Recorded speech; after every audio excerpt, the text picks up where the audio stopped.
اعوذ باللہ من الشیطان الرجیم بسم اللہ الرحمن الرحیم وبہ نستعین وہو خیر ناصر و معین۔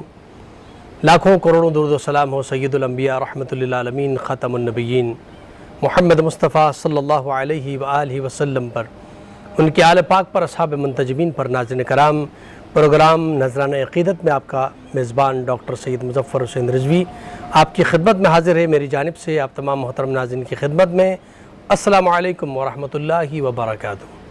ناظرین کرام، ماہ مبارکہ شعبان کا جب ذکر آتا ہے، جہاں اللہ رب العزت نے اس مہینے کو یہ فضیلت عطا فرمائے کہ اس مہینے کے لیے آپ نے فرمایا کہ یہ میرا مہینہ ہے، اور اس مہینے کے اندر جو ذوات مقدسہ کی ولادت باسعادت کے ایام ہیں، ان میں ایک نام قمر بنی ہاشم عباس علمدار علیہ السلام کا نام ہے۔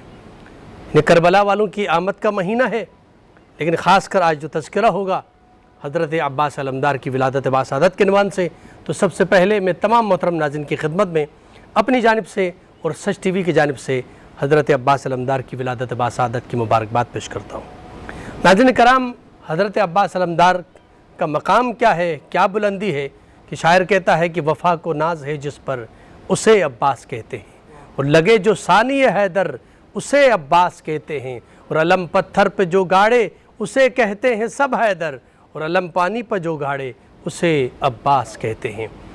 حضرت عباس علمدار کا کیا مقام ہے؟ جب حضرت عباس کا نام آتا ہے تو پرچم حضرت عباس کے عنوان سے سب جانتے ہیں، علم منسوب ہے حضرت عباس علمدار سے، جبکہ یہ پرچم عباس اصل میں پرچم اسلام ہے۔ یہ پرچم تاریخ میں 2 مرتبہ ان ذوات مقدسہ کو، خاص کر پہلا جو مقام ہے وہ خیبر کا مقام ہے، جہاں پر رسول اکرم صلی اللہ علیہ وسلم کا فرمان ہے کہ لَأُعْتِيَنَّ الرَّعْيَةُ غَدًا كَرَّارًا غَيْرَ فَرَّارًا، کہ میں علم کل اس کو دوں گا جو کرار ہوگا، غیر فرار ہوگا، جس سے اللہ بھی محبت کرنے والا ہو، جس سے رسول بھی محبت کرنے والے ہوں گے، اور وہ خود بھی اللہ اور رسول سے محبت کرنے والا ہوگا۔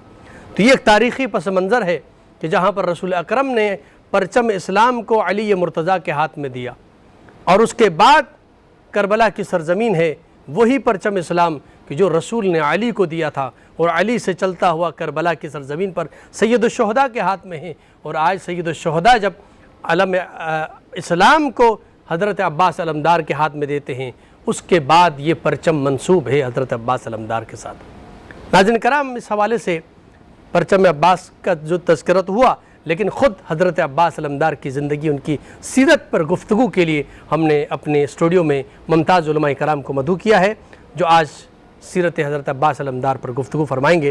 مختصر تعارف آپ کے سامنے پیش کر رہا ہوں۔ ممتاز مذہبی اسکالر ہیں، اتحاد بین المسلمین کے داعی، ہر دل عزیز، میری مراد حضرت علامہ فیصل عزیز بندگی صاحب۔ السلام علیکم ورحمۃ اللہ وبرکاتہ۔ وعلیکم السلام ورحمۃ اللہ۔ خوش آمدید کہوں گا میں پروگرام میں۔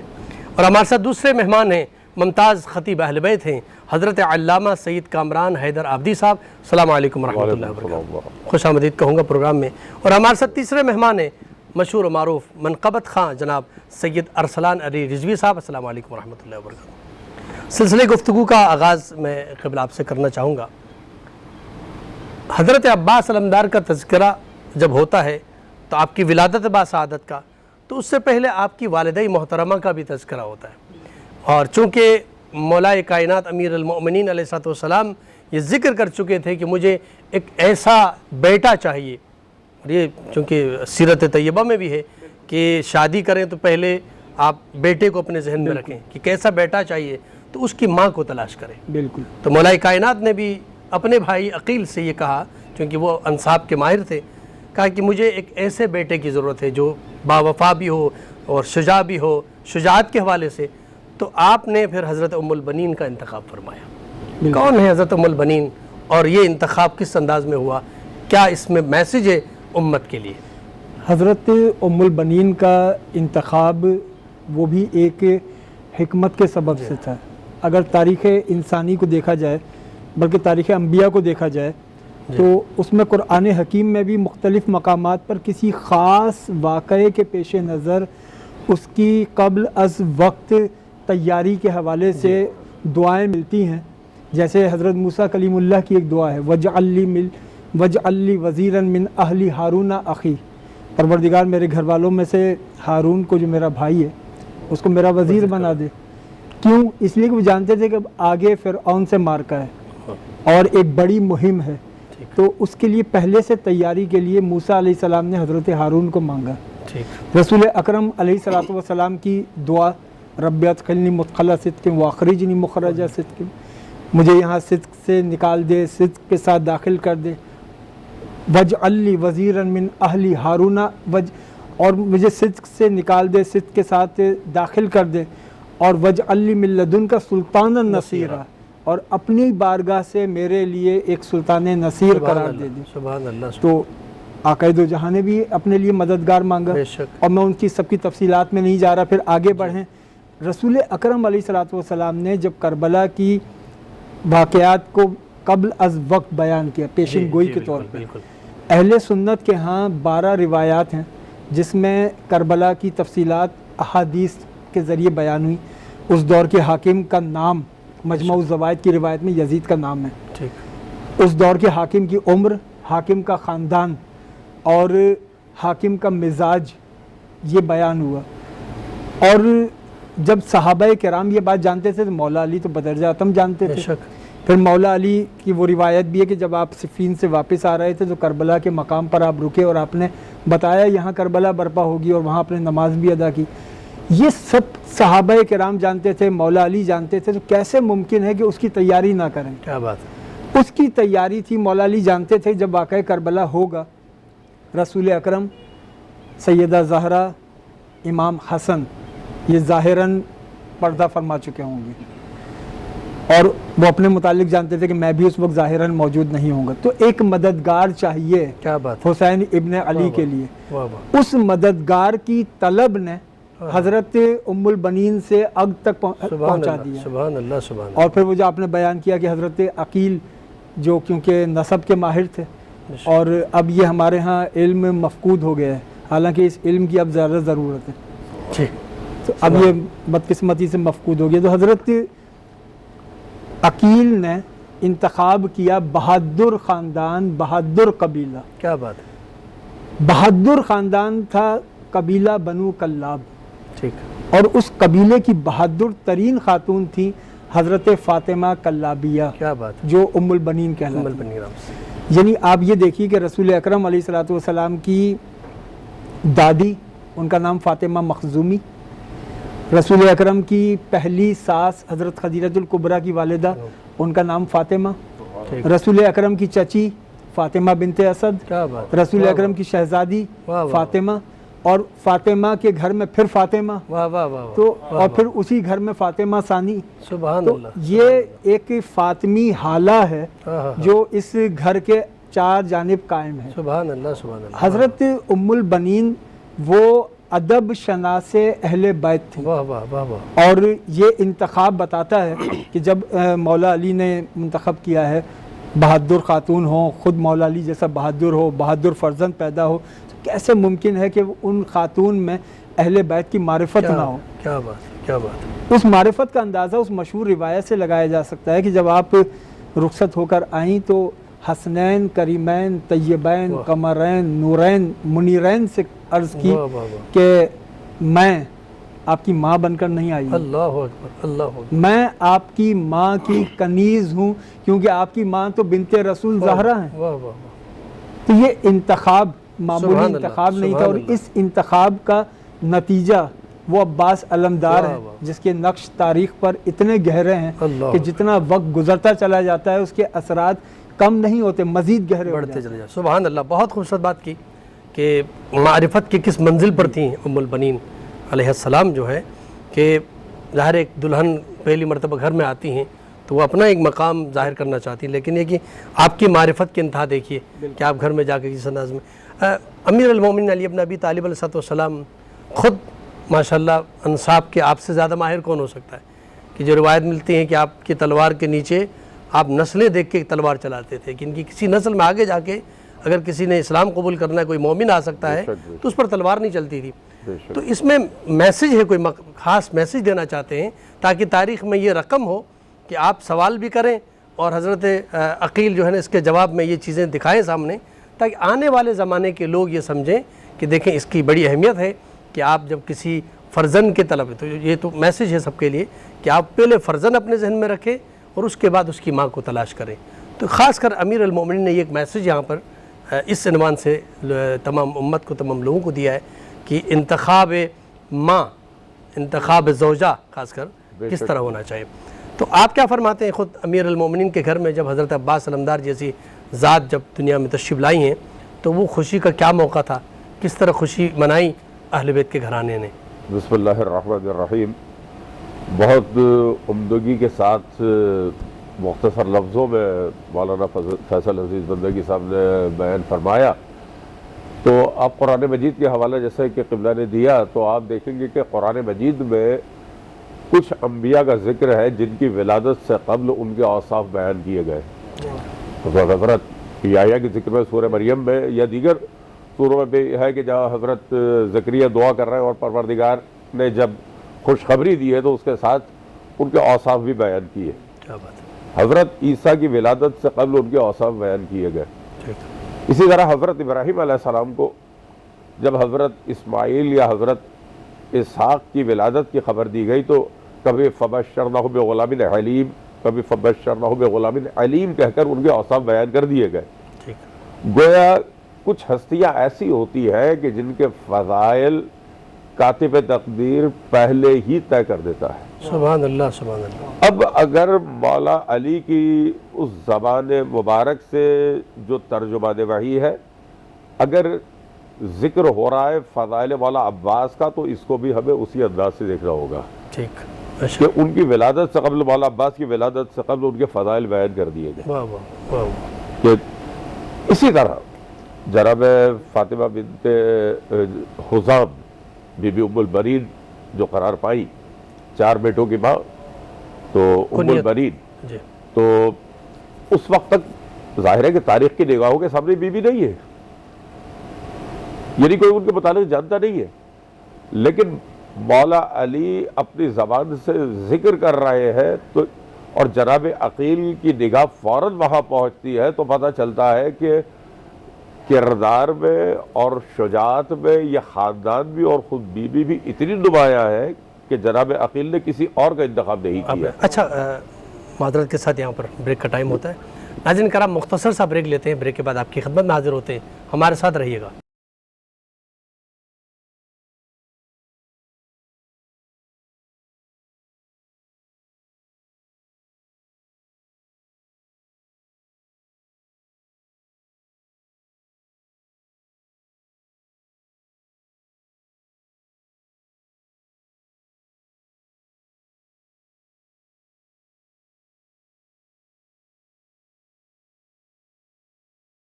ناظرین کرام ایک بار پھر پروگرام نذران عقیدت میں آپ کا خیر مقدم. گفتگو جاری ہے حضرت عباس علمدار علیہ السلام کی سیرت کے حوالے سے, اور بریک سے پہلے علامہ صاحب بیان فرما رہے تھے کہ جو انتخاب ہے حضرت عباس علمدار کی جو فضیلت آپ نے کہا کہ ایسی شخصیات کہ جن کی دنیا میں آمد سے پہلے ان کے فضائل لوگوں کے سامنے ہوتے ہیں. جی تو عرض کر رہا تھا کہ جناب عقیل کی نظر انتخاب بھی وہی جا کر ٹھہری, اور بے شک حضرت عقیل کتنے بھی بڑے ماہر انصاب ہو لیکن مولا علی کا جو علم ہے اس کے سامنے ان کا علم کچھ نہیں. لیکن مولا علی بھی چاہتے یہ تھے کہ جناب عقیل کے ذریعے ان کے فضائل کو دنیا تک پہنچا دیں, تاریخ میں رقم ہو جائے یہ بات ہو جائے ہمیشہ کے لیے. اور پھر جیسا کہ اغوا یہاں اس سلسلے میں ایک اور نقطہ ابھی پیش نظر رہے کہ خود مولا علی جیسے کہ قبلہ نے کہا کہ کربلا کی تیاری کر دی تھی, تو مولا علی چاہتے تھے کہ حضرت عقیل کے دل میں بھی وہی جذبہ پیدا ہو جائے. تو یہ بھی بعض روایات میں ہے کہ حضرت عقیل نے بھی عقد کیا, اور جس طرح یہی ماہ شعبان ہے پروردگار عالم نے اس کی 4 تاریخ کو مولا علی کو حضرت ابو الفضل عباس کی صورت میں قبر عطا کیا, تو وہاں حضرت عقیل کو بھی حضرت مسلم عطا ہوئے. سبحان اللہ سبحان اللہ سبحان اللہ. یہ کربلا والوں کی آمد کا اہتمام پروردگار نے اس ماہ شعبان میں فرمایا. بے شک. اور روایت میں کہ جیسے کہ آپ نے سوال میں شامل کیا تھا کہ آمد پر خوشی, تو جو خوشی ہے روایت میں پتہ چلتا ہے کہ خصوصاً بہنوں نے بہت زیادہ خوشی کا اظہار کیا. بہنوں نے بہت بی بی جناب زینب کبریٰ سلام اللہ علیہ اور جناب ام کلثوم سلام اللہ علیہ، انہوں نے بہت خوشی کا اظہار کیا، خود مولا علی نے بہت خوشی کا اظہار کیا اور لوگوں کے سامنے ذکر کیا، اور اس طرح کے بھی لفظ ملتے ہیں کہ کربلا میں میری نیابت کرنے والا آ گیا۔ کیا بات ہے، واہ واہ واہ۔ تو یہ یعنی کربلا کی سرزمین پر امیر المؤمنین علی بن ابی طالب کی نیابت حضرت عباس نے کی، اور جیسے روایت یہی ہے کہ رسول خدا کی جو نیابت امام عالی مقام سید الشہداء نے فرمائی، اور علی بن ابی طالب کی نیابت جو ہے قمر بنی ہاشم۔ مفتی صاحب آپ کی خدمت میں سوال رکھنا چاہوں گا کہ حضرت عباس علمدار کے لیے کہتے ہیں کہ دعائے فاطمہ ہیں، یعنی فاطمہ زہرا سلام اللہ علیہا نے سلام بھی کہا، کہلوایا کہ فرزند آئیں گے تو سلام بھی، اور آپ کو قمر بنی ہاشم کہتے ہیں۔ یہ بہت مشکل ہے کہ کسی گھرانے میں جہاں سارے خوبصورت ہوں، سارے جو ہیں وہ قمر ہی قمر ہوں، اور وہاں کسی کے لیے قمر پورے خاندان کے لیے معروف ہو قمر بنی ہاشم، کہ جس خانوادے میں سارے عالم ہوں اور وہاں عالم آل محمد اگر کوئی کہلائے تو یہ بڑی فضیلت کی بات ہوتی ہے۔ تو حضرت عباس علمدار کو یہ بھی ایک فضیلت ہے کہ جہاں سارے حسین ہیں، سارے حسین ہیں، سارے حسن ہیں، اور اس مقام پر اس خانوادے میں حضرت عباس علمدار کو قمر بنی ہاشم کہتے ہیں۔ یقیناً حضرت عباس علمدار کی ولادت جیسا ایک اپنے پیچھے تاریخی پس منظر رکھتی ہے، مولائے کائنات تیاری کر رہے ہیں تو سیدہ کائنات وہ چاہتی ہیں، وہ جانتی ہیں کہ جس وقت کربلا برپا ہوگی تو اس وقت حسین کو احساس تنہائی نہ ہو، اللہ حسین کے ساتھ ایک مددگار سبحان رہے۔ اللہ سبحان اللہ۔ اور یہ اہتمام قدرت نے بھی کیا تھا کہ حسین ابن علی کربلا میں بھی یہ محسوس کریں کہ وہ پنجتن کے درمیان میں ہیں۔ اللہ اکبر۔ یہی اللہ وجہ ہے واہ کہ واہ۔ چہرہ رسول علی اکبر کے چہرے میں رکھا، سبحان اللہ سبحان چہرہ علی عباس علمدار کے چہرے میں اللہ رکھا، اکبر۔ چہرہ زہرا ثانیہ زہرا کے چہرے میں رکھا، واہ واہ واہ واہ اور واہ۔ پھر اسی طریقے سے چہرہ حسن قاسم ابن حسن کے چہرے میں کیا رکھا، بات ہے، کیا بات تاکہ ارد گرد ان پنجتن کے شخصیات حصار میں واہ واہ واہ۔ یہ احساس رہے کہ میں پنجتن کی انجمن کے میں موجود ہوں۔ سبحان اللہ۔ اور پھر وہ روایت کہ جب حضرت عباس علمدار کی ولادت ہوئی تو حضرت زینب سلام اللہ علیہا وہ نوزائیدہ بچے کے کان میں کچھ سرگوشی فرما رہی ہیں، اللہ اکبر، واہ واہ۔ اور جب پوچھا گیا کہ زینب اس بچے سے کیا بات کر رہی تھی، کیا کہہ رہی تھی، تو کہا کہ اس کو میں اپنی ماں کا سلام پہنچا رہی ہوں۔ اللہ اکبر، اللہ اکبر۔ اس کا مطلب یہ ہے کہ کوئی سلام امانتاً تھا واہ واہ، جو ولادت عباس پر پہنچایا گیا، سبحان اللہ سبحان اللہ۔ اور وہ سلام اس بات کی دلیل ہے کہ یہ کسی خاص مشن کے لیے مانگا گیا مانگا بچہ ہے۔ گیا، واہ واہ واہ واہ۔ اور پھر قمر بنی ہاشم ہونا، آپ اندازہ لگائیے جس خاندان میں سر سے لے کر سینے تک حسن شبیہ پیمبر ہو، سبحان اللہ سبحان اور اللہ۔ سینے سے قدموں تک حسین شبیہ پیمبر سبحان ہو، اللہ، واہ واہ واہ۔ اور وہ شبیہ پیمبر جو امام حسن، یہ میں بڑا جسارت کر کے جملہ کہہ رہا ہوں، وہ شبیہ پیمبر جو امام حسن اور امام حسین کو آدھی آدھی ملی تھی، علی اکبر کو پوری ملی۔ واہ واہ واہ واہ واہ واہ۔ علی سبحان اکبر اللہ۔ سر سے لے کر پیر تک واہ واہ۔ پورے شبیہ رسول، کیا بات، ان ہستیوں کے بیچ میں جو قمر کہلائے، سبحان اللہ سبحان اللہ، بہت بہترین بات۔ انوار اہل بیت میں جو قمر کہلا رہا ہاں ہو، ہاں ہاں، تو پھر اس کے حسن کا عالم کیا کیا ہوگا۔ عالم ہوگا، بے شک۔ اہل سنت کے مورخین میں جو ایک ذمہ دار مورخ ہیں محمد بن سعد، جی ان کی طبقات مشہور ہیں، طبقات ابن سعد۔ بے شک۔ جی طبقات ابن سعد میں انہوں نے احوال لکھے حضرت اہل بیت کے، کربلا سے پہلے ان شخصیات کا کیا معاشرے میں کردار تھا۔ اللہ، اس میں انہوں نے ایک روایت یہ لکھی کہ جس وقت مدینہ منورہ میں عباس علمدار اور علی اکبر یہ دونوں ساتھ نکلتے تھے اللہ تو چلتے ہوئے لوگ رک کر انہیں دیکھا کرتے تھے، سبحان اللہ سبحان اللہ۔ تجارت واہ کرتے ہوئے لوگ ٹھہر جایا کرتے تھے اور ان کے چہروں کو دیکھا واہ، کرتے تھے۔ سبحان اللہ، وہ کیوں نہ دیکھیں، چہرہ نبی بھی نظر آ رہا ہے، چہرہ علی علی بھی نظر آ رہا ہے، کیا بات ہے، کیا بات ہے، واہ یہ واہ۔ تو وہ ذات ہیں کہ ان کی شان یہ نہیں ہے کہ یہ حسین ہیں، حسن ان سے منسوب ہو کر محتشم ہوا ہے۔ واہ واہ واہ واہ واہ واہ، سبحان اللہ، کیا کہنے، کیا کہنے، کس انداز میں آپ نے حضرت عباس علمدار کی جو فضیلت بیان کی، سبحان اللہ سبحان اللہ۔ قبلہ آپ کی خدمت میں سوال رکھنا چاہوں گا، حضرت عباس علمدار سے جو محبت ہے، جیسے قبلہ نے فرمایا کہ جناب زینب کبریٰ کان میں سرگوشی فرما رہی تھی اور وہ اپنی والدہ گرامی قدر کا سلام پیش کر رہی تھی، اور پھر جو محبت ہے، لیکن حضرت عباس علمدار بہت چھوٹے ہیں اور جناب زینب کبریٰ ہے، حضرت ام کلثوم سلام اللہ علیہ ہیں، خود حضرت امام حسن مجتبیٰ ہیں، سید الشہداء ہیں، ان کی جو محبت ہے حضرت عباس سے، وہ اگر بیان کیجئے ناظرین کی خدمت میں۔ ان کو جو محبت ہے اس کا اندازہ کربلا میں بھی ہوتا ہے کہ یعنی جب یعنی حضرت عباس رخصت ہوتے ہیں تو جناب زینب کا یہ جملہ جو روایت میں ملتا جی ہے کہ یعنی جس بہن کے 18 بھائی ہو، ظاہر ہے کہ اب یہاں یہ جملہ ظاہر ہے کہ مصائب کا ہے، لیکن صرف اس حوالے سے عرض کر رہا ہوں جی کہ حضرت عباس جناب زینب کی نگاہوں میں کیا ہے، تو اور ان میں عباس تم جیسا بھائی اللہ جس بہن کا ہو، تو اب اس بہن کے خیالات کیا ہو سکتا ہے، تصورات کیا، کیونکہ جو جناب عباس کی شجاعت، جو ان کی غیرت، جو ان کی حمیت ہے، اسے دیکھتے ہوئے تو جناب زینب کو جناب عباس پر صرف محبت ہی نہیں، ان میں بڑا مان بھی تھا۔ بی بی ام کلثوم سے محبت کا عالم یہ ہے کہ شب عاشور جب مختلف بیویاں اپنے بچوں کو آخری بار رات کو دیکھ بھی رہی ہے اور بزرگوں کی بہادری کا سبق بھی سنا رہی ہے، تو وہاں بی بی ام کلثوم کے متعلق روایت میں ملتا ہے کہ وہ یہ دعا کرتی پائی گئی، پروردگار میرے کوئی بیٹا نہیں ہے، اولاد نہیں ہے، کل میں کیا قربانی پیش کروں گی؟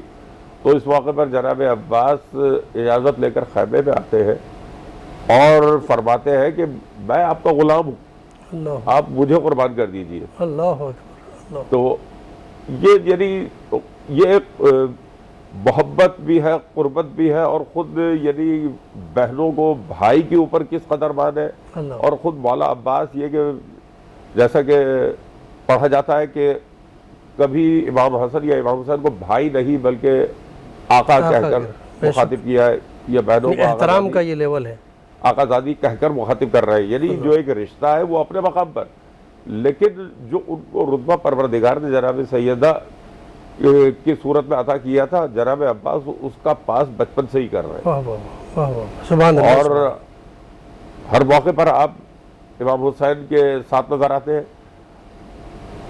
ایک اور اس سلسلے میں روایت ملتی ہے کہ جب امام حسن ظاہری خلافت پر متمکن ہوئے اور حالات اتنے ناسازگار ہوئے کہ ارد گرد کے افراد بھی بہت سے مشتبہ ہوئے، تو ایسے میں امام حسن نے احتیاطاً پورے خاندان کو کوفے بھیج دیا، سب کو بھیج دیا، لیکن 12 برس کے عباس کو اپنے ساتھ رکھا ہے، اللہ اکبر 12 برس کے عباس کو اپنے ساتھ رکھا ہے۔ اور جب ایک خارجی امام حسن پر وار کرتا ہے تو جناب عباس ہی پھر اس سے بدلہ لے رہے ہیں۔ اللہ اکبر اللہ یا مسجد میں امام حسین کے پانی مانگنے کا واقعہ بھی ملتا ہے کہ اپنی کمسنی کے باوجود جناب عباس نے کوشش کی کہ پانی لایا جائے، تو یعنی یہ عقیدت اور محبت اور یہ احترام ہے۔ سبحان اللہ سبحان اللہ۔ سید ارسلان علی رضوی صاحب گزارش کروں گا بارگاہ حضرت عباس علمدار میں نظرانہ عقیدت پیش کریں۔ جب کبھی تم گردش دوران سے گھبرایا کرو، پرچم عباس کے سائے میں آ جایا کرو، جب کبھی تم گردش دوران سے گھبرایا کرو،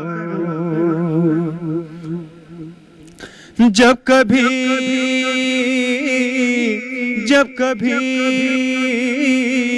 پیدا ہو دل میں خواہش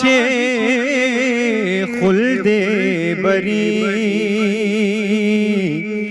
محفل شبیر میں آیا کرو جایا کرو،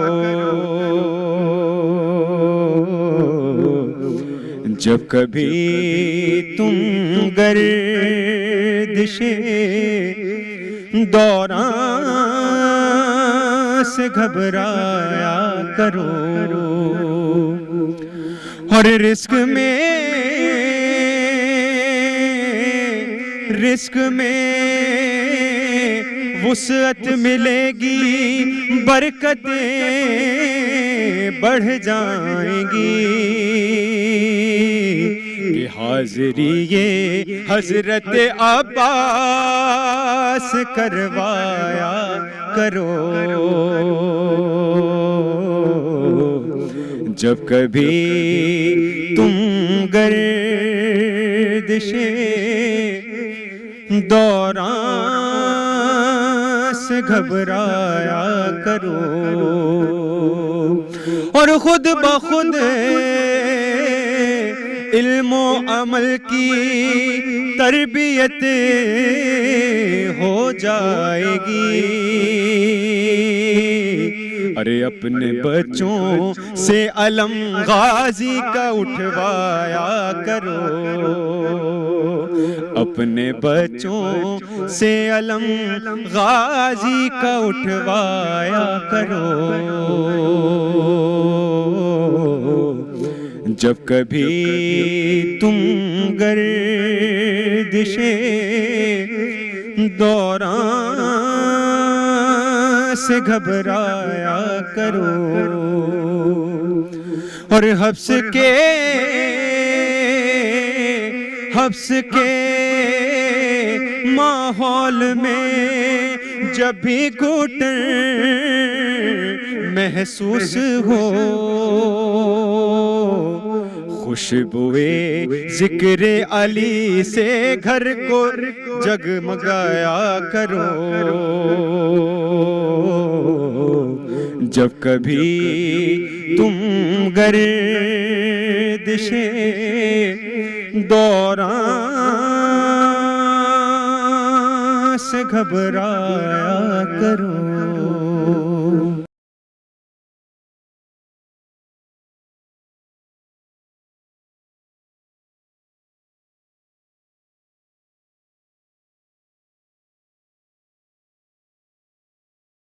ناظرین کرام، ایک بار پھر پروگرام نذرانہ عقیدت میں آپ کا خیر مقدم گفتگو جاری ہے۔ حضرت عباس علمدار علیہ السلام کی زندگی، آپ کی سیرت طیبہ کے حوالے سے، اور علماء کرام جس خوبصورت انداز میں بارگاہ حضرت عباس علمدار میں غلۂ عقیدت پیش کر رہے ہیں، نذرانہ عقیدت پیش کر رہے ہیں۔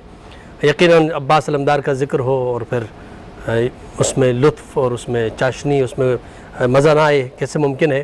حضرت عباس علمدار کا تذکرہ ہے، اور میں آپ کی خدمت میں سوال رکھنا چاہوں گا کہ چونکہ آپ نے خود فرمایا کہ کربلا کی تیاری کے لیے، اور خاص کر حضرت عباس علمدار مانگے گئے ہیں کربلا کے لیے، سید الشہداء کی مدد و نصرت کے لیے، تو آپ علیہ السلام نے کس طرح سید الشہداء کی اطاعت میں، خاص کر حضرت عباس کی اطاعت کا اگر تھوڑا سا تذکرہ فرمائیں؟ اطاعت امام حسین کی صرف کربلا میں نہیں ہے، وہ تو پہلے دن سے ہے۔ جب ولادت ہوئی ہے 25 سال کا فرق ہے امام حسین علیہ السلام اور حضرت عباس کی عمروں میں۔ ٹھیک۔ امام حسین کی عمر ظاہری 25 برس ہے، جب آغوش میں حضرت عباس آتے ہیں تو آپ کے وجیح جسم کو دیکھ کر وہ کہتے ہیں کہ یہ تو مجھے عباس لگتا ہے، واہ واہ واہ واہ، اور یہیں سے نام عباس ہوا۔ اللہ اکبر، تو اللہ جس پر پہلی نگاہ پڑے اور حسین ابن علی جیسا شجاع کہے کہ یہ عباس ہے، سبحان تو اس کی اللہ، شجاعت کا عالم کیا ہوگا۔ واہ واہ واہ۔ کربلا کے میدان میں امام حسین کے ساتھ اور اہل بیت کے ساتھ حضرت عباس کی شجاعت کا یہ تعلق تھا کہ جب تک حضرت عباس موجود تھے اس وقت تک بچوں نے پانی کا سوال کیا ہے۔ اللہ اکبر، اللہ اکبر۔ پیاسے تو بچے شہادت عباس کے بعد بھی تھے، بے شک، لیکن سوال آب نہیں ہوا، اللہ اکبر، اللہ اکبر۔ اس لیے کہ مان حضرت عباس پر ہے۔ اور حضرت عباس علمدار یہ بھی ایک صبر کی ایک عجب منزل ہے کہ جسے کربلا کے لیے مانگا گیا ہو، کربلا میں اسے اذن جنگ نہ ہو۔ اللہ اکبر، اللہ اکبر۔ آپ یہ سوچیں یہ صبر کی کون سی منزل ہوگی، بے شک، بے شک۔ جو اپنی ولادت سے انتظار کر رہا ہو کربلا میں جنگ کا، اور اس کو اذن جنگ نہ ہو۔ اللہ اکبر۔ اور جس کی شجاعت کا عالم کیا ہو کہ جو تلوار زنی جس نے حیدر کرار سے سیکھی ہو. سبحان اللہ. اور یہاں پر تربیت کرنے والے دیکھیے آپ. یہاں پر میں ایک جملہ اور شامل کروں, جی وہ یہ کہ لوگ یہ کہتے ہیں کہ بھئی امام حسن نے تلوار نہیں چلائی.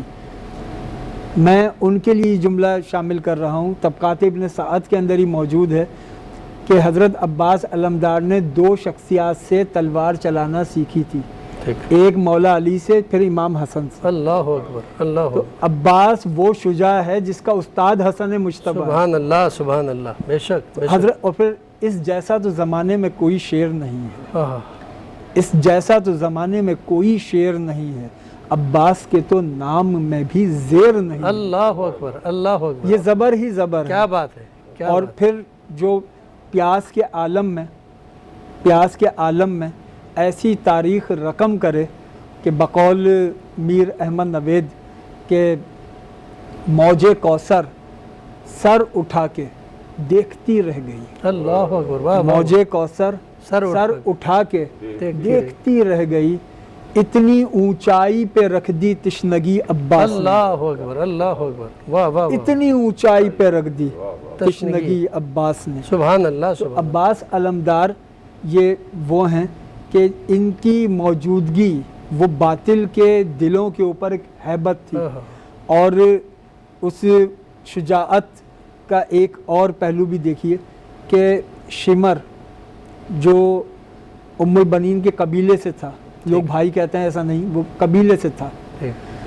شمر جب شب عاشور آیا تو اس نے کہا کہ تمہاری ماں میرے قبیلے کی ہے, تو تم اگر حسین کو چھوڑ دو تو تمہاری جان کو امان ہے. اللہ.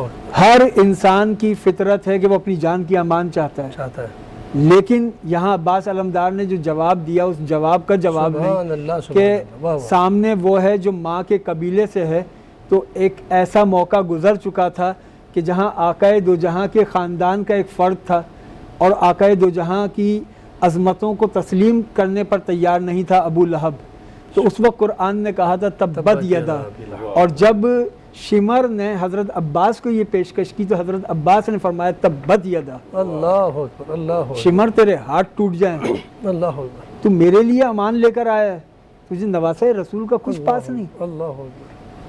کربلا میں امام حسین کی یہ ایک انفرادی شان ہے, ہر شہید کو ایک ایسا اعزاز بخشا ہے جس میں وہ یکتا ہے, اس میں کوئی شریک نہیں ہے. ہر شہید کو ایک شرف ایسا بخشا ہے, یعنی علی اکبر واحد شہید ہیں جن کے پاس 2 مرتبہ گئے امام حسین, یعنی جو 2 مرتبہ میدان جنگ میں گئے پھر آ گئے پھر گئے. انفرادیت ہے. حضرت قاسم کی اپنی انفرادیت ہے کہ جسم اٹھایا نہیں گیا, سمیٹا گیا. ہر شہید کی ایک انفرادیت ہے. حضرت علی اصغر کی انفرادیت ہے کہ امام حسین نے واحد شہید ہیں جن کو اپنے ہاتھ سے تدفین کی. عباس علمدار کی شہادت میں بھی انفرادیت ہے جو مزار مقدس قیامت تک ایک پیغام دیتا رہے گا کہ یہ مزار سب سے الگ کیوں ہے. اللہ اکبر. اللہ اکبر. یہ مزار سب سے الگ کیوں ہے کہ اے میرے سید و سردار مجھے وہاں نہ لے کے جائیے گا, میں تو پانی لینے کے لیے آیا تھا. تو جو کربلا میں ایسی وفا کرے تو پھر اسی کا حق ہے کہ قیامت تک پانی اس کی قبر کا طواف. اللہ اکبر. اللہ اکبر. سبحان اللہ. سبحان اللہ. بہت خوبصورت بات کی آپ نے. اطاعت حضرت عباس علمدار پر جو آپ نے بات فرمائی, اگر اس کو تھوڑا سا اور آگے بڑھائیں کہ اطاعت کی کیا منزل ہے. جیسا کہ قبلہ نے فرمایا کہ حضرت ابو الفضل عباس جن کے کان میں بچپن سے ہی یہ آواز ہر طرف سے آ رہی تھی کہ انہیں کربلا کے لیے مانگا گیا, اور روایت میں کہ مولا علی نماز شب میں بھی اللہ تعالیٰ سے یہی دعا کرتے تھے کہ ایسا بیٹا عطا فرما جو کربلا میں میری نعمت کرے, اور حضرت عباس کو مانگا. تو ہر طرف سے وہ سن رہے ہیں, اپنی والدہ گرامی سے, امام حسن امام حسین سے بھی یقیناً سنا ہوگا. تاریخ میں وہ چہرے تو نظر نہیں آتے کہ کس نے کہا, لیکن یہ ہے کہ وہ ہر جانب سے یہ سنا کہ کربلا کے لیے انہیں مانگا گیا. تو ایک وہ ہستی کہ جس کو مانگا ہی گیا اس مقصد کے لیے, اور اس کی خواہش یہ تھی. اب وہ خواہش کس سطح پر ہوگی جو بچپن سے سنتا آ رہا ہوگا. بچہ بچپن میں کچھ بننا چاہتا ہے اور بڑے ہونے کے بعد وہ منزل نظر آ رہی ہو اسے, تو اب اس کے جذبات کس مقام پر ہوں گے, اور اس جنگ کے امکانات متعدد مواقع پر آئے. مثلاً جب امام حسین کو مدینے میں ہی ولید نے بلایا ہے اپنے قصر میں اور مروان نے گستاخی کی ہے، تو اس وقت بھی موقع تھا کہ مروان کی گستاخی کا جواب دیا جائے اور حق بجانب ہوتے. لیکن حکم امام آیا تو اب اطاعت کی منزل یہ ہے کہ کیا بات تلوار جو ہے نیام میں واپس چلی جائے. واہ. پھر بڑی کٹھن منزل آتی ہے کہ جب حر کی جانب سے آ کر یہ کہا جاتا ہے کربلا میں کہ خیام دریا کے کنارے سے ہٹا کر دور صحرا میں نصب کر لیں. اللہ. اب اس وقت امام حسین وہاں موجود نہیں ہے. یہ بات ہوئی امام کے کچھ ساتھیوں سے، انہوں نے حضرت عباس کو خبر دی اور آپ آئے، اور اس کے بعد جیسا کہ روایت میں کہ نیزے سے آپ نے زمین پہ ایک لکیر کھینچ دی کہ اس کو کوئی پار کر کے دکھائے. اگر خیام ہٹانے کا ارادہ کرنا ہے تو پہلے اس لکیر کو پار کر کے کوئی دکھائے. تو آپ کے جذبات اس مقام پر ہیں، لیکن اتنے شدید جذبات پر جب حکم امام آتا ہے اللہ اکبر، تو جس ہاتھ سے زمین پر لکیر کھینچی تھی اب وہی ہاتھ خیموں کی طرح میں رسیاں سبحان اللہ. سمیٹ رہا ہے. تو ایک ایک منزل پر یا عاشور کا دن، اب تو جنگ کے لیے کوئی روک ٹوک نہیں ہے نا، اب تو جنگ شروع ہو چکی ہے. جی. لیکن یہ اطاعت کی منزل ہے کہ جب تک حکم امام نہیں ہے، حضرت عباس نے جو ہے نہ نیزہ چلایا ہے نہ تلوار چلائی. اللہ. ہاں جب حکم ہوا کہ پانی کی سبیل کرو تو آپ پانی کے لیے چلے ہیں، اور ظاہر ہے کہ اس میں دفاع کا حق ہے. تو امام نے جارح کے طور پر نہیں بلکہ دفاعی جنگ کی اجازت حضرت عباس کو دی، دفاعی جنگ کی، کہ اگر کوئی حملہ آور ہو. اور یہ آپ کی ہیبت ہے کہ آپ دریا کے قریب پہنچتے ہیں اور فوجی جو ہے وہ گھاٹ چھوڑ کے فرار ہو جاتے ہیں. 3000 کا لشکر کہتے ہیں کہ وہ پہراداری پہ انہوں نے بالکل. اور جیسا کہ آج کے دور میں ہم آگاہی نہیں رکھتے، لیکن جو ماضی کی جنگوں کے سلسلے میں آگاہی رکھتے وہ جانتے ہیں کہ اس طرح کی جنگ مشکل ترین جنگ ہے. دریا کا گھاٹ ہو، وہاں سے ایک گھوڑ سوار ایک ہاتھ میں مشق لے کر نکلے اور ہر طرف سے اس پر حملہ ہو اور تیر بارانی کی جا رہی ہو. اس عالم میں اب حکم امام ہے پانی لے کر آنا ہے. تو حضرت عباس بھی رک کر جنگ نہیں کر رہے وہاں پر، اس موقع پر بھی سبحان اللہ کہ رک کر آپ جنگ میں مصروف ہوتے، بلکہ آپ حکم امام حسین کے مطابق آپ پانی لینے جا رہے ہیں. اچھا یہاں پر مختصر سا بریک کا وقت ہوا چاہتا ہے. ناظرین کرام مختصر سا بریک لیتے ہیں، بریک کے بعد آپ کی خدمت میں حاضر ہوتے ہیں. ہمارے ساتھ رہیے گا.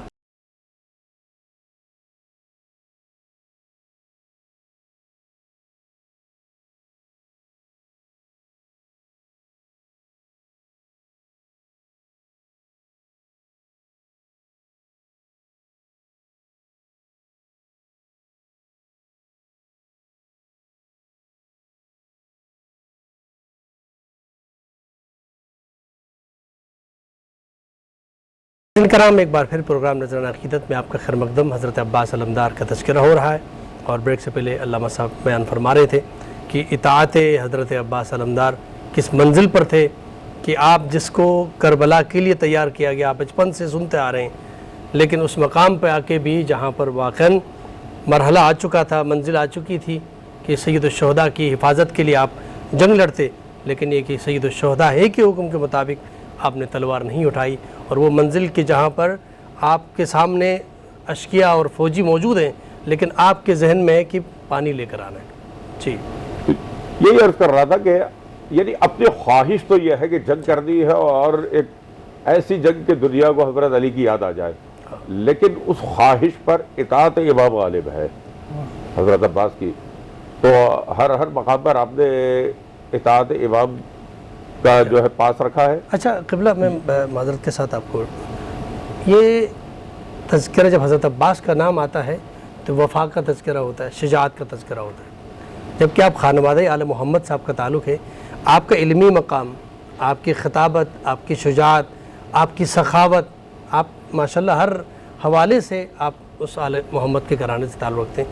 اس کے علاوہ بھی آپ کی صفات ہیں جو ناظرین کی خدمت میں اگر آپ پیش کریں، اس لیے کہ حضرت عباس کا نام آتے ہی ایک شجاع اور بہادر کے حوالے سے معروف ہو جاتا ہے. اب جیسے کہ مولا علی دعا کر رہا ہے کہ کربلا میں میری نیابت کر سکے، جی تو واضح ہے کہ مولا علی میں اب جتنے مولا علی کے فضائل ہے، جتنے مولا علی کے اوصاف ہیں، بالکل اوصاف ہے، وہ سب حضرت عباس میں موجود ہے. بے شک. لہٰذا علمی سطح بھی آپ کی ہے کہ آپ کو بھی اس دور میں مجتہد مانا جاتا ہے. جی علمی سطح پر مقام یہ ہے. اور یعنی خود حضرت عباس یعنی جو رسائی ادب ہی نہیں بلکہ اردو ادب ہو یا فارسی یا عربی، یعنی اس کا بہت بڑا حصہ جو ہے وہ حضرت عباس کا اگر ذکر نہ ہو تو وہ یہ زبانیں اس ادب سے محروم رہ جاتی ہے. لیکن خود حضرت عباس کا اپنا خطبہ جو آپ نے حج کے موقع پر خانہ کعبہ میں دیا، یا آخری یعنی ایک ہی جگہ ہے آپ کی کہہ لیجئے یا پانی بھر کر آ رہا ہے، اس موقع پر جو آپ کے رجز ہے، اگر ان کو دیکھا جائے تو وہاں سے حضرت عباس کی یعنی ادبی مقام بھی واضح ہوتا ہے، علمی مقام بھی واضح ہوتا ہے یہاں پر. اور یعنی ایک بحیثیت عالم اہل محبت کے طور پر آپ کا مقام کیا ہے وہ بھی آپ کو حضرت عباس کے ان اشعار میں، جبکہ عالم یہ ہے کہ پہلے ایک ہاتھ کٹتا ہے اور حضرت عباس کے رجز جاری ہے، آپ کے اشعار جاری ہے، دوسرا ہاتھ کٹتا ہے اس کے باوجود جاری ہے، یہاں تک کہ جب تک سر پر گرز نہیں لگا آپ کے مسلسل آپ کی گفتگو ہے. اور ایک ایک جملہ ایسا ہے کہ اگر اس پر غور کیا جائے تو یقیناً اس پر کتابیں تحریر کی جا سکتی ہے اس موقع پر. اور جہاں تک سخاوت کی بات ہے تو سخاوت زندگی میں ہی نہیں، ان کی سخاوت تو آپ کی شہادت کے بعد بھی مسلسل جاری ہے. کیا بات ہے. جو جس کے دونوں بازو قلم ہو جائے لیکن وہ باب الحوائج کہلائے. سبحان اللہ سبحان اللہ. اسی سوال سے اگر میں چاہوں کہ حضرت عباس علیہ السلام کو باب الحوائج بھی کہتے ہیں، بالکل کہ آج لوگ وہاں جاتے ہیں اور ان کے نام سے مرادیں پوری ہوتی ہیں. یقیناً حضرت عباس علمدار مشکل کشا کے بیٹے ہیں. کیا بات ہے. اور مشکل کشا کا بیٹا مشکل کشا ہی ہوتا ہے. کیا بات بے ہے. شک. تو جس کی شان میں شان حیدر کرار جھلکتی ہو اللہ اکبر. تو پھر اس ذات کا کہنا کیا. حضرت عباس علمدار کی شخصیت کو جس رخ سے آپ دیکھیں گے وہ رخ یہ پکارے گا کہ تمام زندگی اسی پر صرف کر دو. حضرت عباس علمدار شجاعت، علم، تقوی، زہد، سخاوت. عباس علمدار کے لیے مشہور ہے، لوگ اپنے ہاتھ سے سخاوت کرنا پسند کرتے ہیں کہ اپنے ہاتھ سے سخاوت کی جائے. عباس علمدار نے کبھی اپنے ہاتھ سے سخاوت نہ کی، ہمیشہ کسی کے ہاتھ سے کروائی. وہ کہتے ہیں کہ سخاوت کرتے وقت، کسی کو دیتے وقت اس کے جو چہرے کا جو احساس ہے وہ میں نہیں دیکھ سکتا. اللہ اکبر. اللہ. اور یہ امام حسن کا مزاج ہے، واہ واہ. جو امام حسن سے اس خانوادے میں آیا ہے. سخاوت کا. حضرت عباس علمدار کی شخصیت میں آپ جو رخ بھی دیکھیں گے وہ کمال نظر آئے گا. ان کی جو وفاداری ہے، ان کی وفاداری کے اوپر تو جتنے مراثی ہیں ان کے اندر مرثیہ نگاروں نے اس کے اوپر مرثیے کہے، شعراء نے ان کے اوپر کلام کہے. حضرت عباس علمدار پر جتنے مرثیے کہے گئے، مجھے ایک کلام جس میں حضرت عباس کا اور ان کے بھائی کا تذکرہ کیا ہے، مولانا احمد رضا خان بریلوی صاحب کے چھوٹے بھائی مولانا حسن رضا خان بریلوی، انہوں نے کہا کہ خاک پر عباس و عثمان علم بردار ہیں. یہ چار بھائی عبداللہ، عباس، عبداللہ، عثمان، جعفر. واہ واہ واہ. خاک پر عباس و عثمان علم بردار ہیں، بے کسی اب کون اٹھائے گا نشان اہل بیت. بے کسی اب کون اٹھائے گا نشان اہل بیت. آپ کی ذات سے اس لیے توجہ کی جاتی ہے، اس لیے کہ جب عباس علمدار کی طرف کوئی متوجہ ہوتا ہے تو اہل بیت کی توجہ اس کی طرف ہو جاتی ہے. اللہ اکبر. کیونکہ عباس علمدار محبوب ہیں اہل بیت کے. جب کوئی دربار عباس میں صدا بلند کرتا ہے تو تمام اہل بیت اس کی طرف نگاہ التفات فرماتے ہیں. سبحان اللہ. یہی وجہ ہے کہ آج جس کے جو بازو اہل بیت کی محبت میں کٹوا گیا، آج اس کے دربار سے خیرات عطا ہوتی ہے، اور اس کے دربار میں خیرات ان کو عطا ہوتی ہے جو خود کائنات میں خیرات بانٹنے والے ہیں، غوث، قطب، سبحان اللہ، ابدال، سبحان قلندر، صوفیاء، اولیاء، یہ تمام اپنے دور کے بڑے ہوں گے لیکن در عباس کے سب فقیر ہیں۔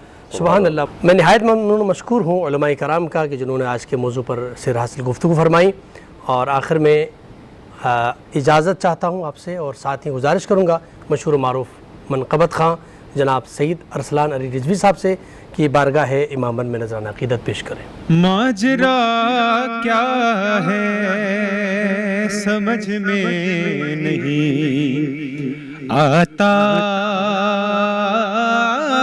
باس، ماجرا کیا ہے سمجھ میں نہیں آتا باس، مشک دریا میں ہے یا مشک میں دریا عباس، ماجرا کیا ہے سمجھ میں نہیں آتا عباس، تیرے چلو میں یہ کہتا رہا دریا عباس، تیرے چلو میں یہ کہتا رہا دریا عباس، ارے میں یہاں تک کبھی خوابوں میں نہ آتا عباس، میں یہاں تک کبھی خوابوں میں نہ آتا عباس، ماجرا کیا ہے سمجھ میں نہیں آتا عباس، اور یاد ہے 8 محرم کو علم آیا تھا، یاد ہے 8 محرم کو علم آیا تھا، ارے ہے مگر ابھی میرے گھر میں اجالا عباس، ہے مگر ابھی میرے گھر میں اجالا عباس، ماجرا کیا ہے سمجھ میں نہیں آتا عباس، اور میرے ہونٹوں پہ ہے محفل میں قصیدہ تیرا، میرے ہونٹوں پہ ہے محفل میں قصیدہ تیرا، ارے کیا عجب ہے کہیں بیٹھی ہوں سکینہ عباس، کیا عجب ہے کہیں بیٹھی ہوں سکینہ عباس، مشک دریا میں ہے یا مشک میں دریا عباس،